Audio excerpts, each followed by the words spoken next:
I have the experience with major corporations, like my particular experience with Beam Suntory. It was great in the beginning. It's great for us to work for them. It's not so cool when you start to own things. You see what I'm saying? So I made a lot of money with them too. Like, there's a point, they did a deal that mirrored what Puffy's deal with Diageo was for Ciroc. So he didn't have ownership of that at any point, but he was getting a lot of money, like almost like $60 million a year at one point. So you see him go to daily on is when you see him have some issues. And these people have really strong relationships. Don't think that the civil case doesn't turn into a criminal case faster because he's making them uncomfortable. That's a big part of it. The spirits business it's not governed. They got a discus board that they created, right? If you got two companies that are $3 billion a year, and Beam Suntory and Diageo, the distribution level, it's very hard for you to get things to a point where you can do the right numbers. They incentivize the sales force by giving them box bonuses. And then when you sell a product, you get the bonuses off the boxes that's there. But you make that no matter what product you're selling. So if you sell Hennessy or Remy out the gate, they start to put downward pressure on the new companies.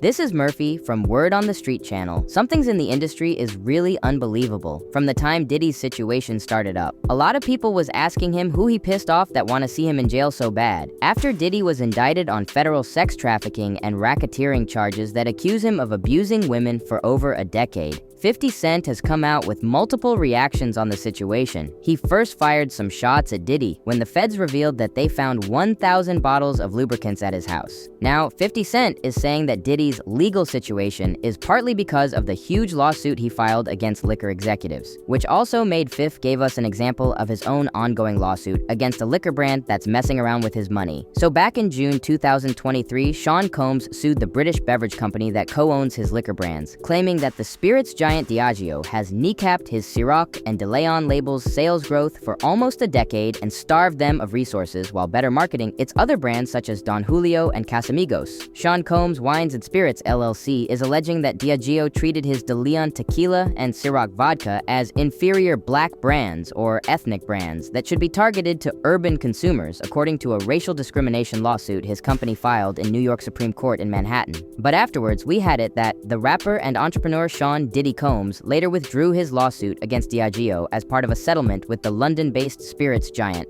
Combs and Diageo later agreed to resolve all disputes between them, the two parties said in a statement. Diageo is now the sole owner of Ciroc vodka and De Leon tequila, two brands Combs had promoted in the past, and has no business relationship with Sean Combs going forward, which means Diddy actually won the lawsuit and got his bag secured from Diageo, which leaves us with the question, could this be the reason why Diddy is getting destroyed and exposed? Because one thing that is popular in the industry is when one of these rappers does something crazy and pisses of one of them executives, they get taken down like they're nothing. It shows that much corruption goes on in the industry. Whenever any black man rises to become a billionaire, he will definitely go down for it. Look at the situation of Kanye West, and now we have Diddy. I'm not justifying anything Diddy has done. In fact, I believe he should pay for his actions and what he done to innocent people. But mark my words, a lot of you celebrities, both male and female, will probably go down with him. If 50 Cent already smells what could partially be where his problems is coming from, that means we got more real situation coming up next. The only way these rappers and entertainers can stay safe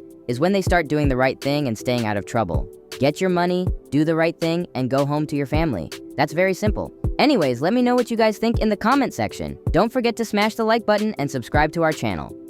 Phil, give us the details on this indictment. So we're just looking through it right now. You hit the highlights, but right off the bat, you know, they go through all of his, all of the names that, because they have to do that in an indictment. They have to name all the names he's ever gone by. And then they talk about, he relied on his employees and resources to influence the multifaceted business and what he would do. They alleged that there were, among other crimes, sex trafficking, forced labor, kidnapping. They allege arson, bribery, obstruction of justice.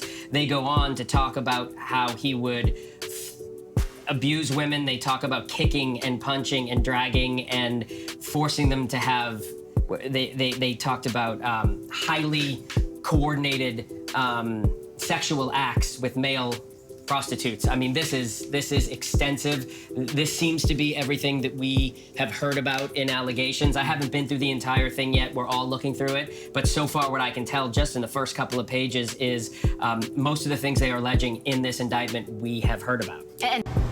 It's so difficult to reflect on the darkest times in your life, sometimes you gotta do that. I was fucked up. I mean, I hit rock bottom, but I make no excuses. My behavior on that video is inexcusable. I take full responsibility for my actions in that video. I'm disgusted. I was disgusted then when I did it, I'm disgusted now. I went and I sought out professional help. I had to go into therapy, and go into rehab. Had to ask God for His mercy and grace.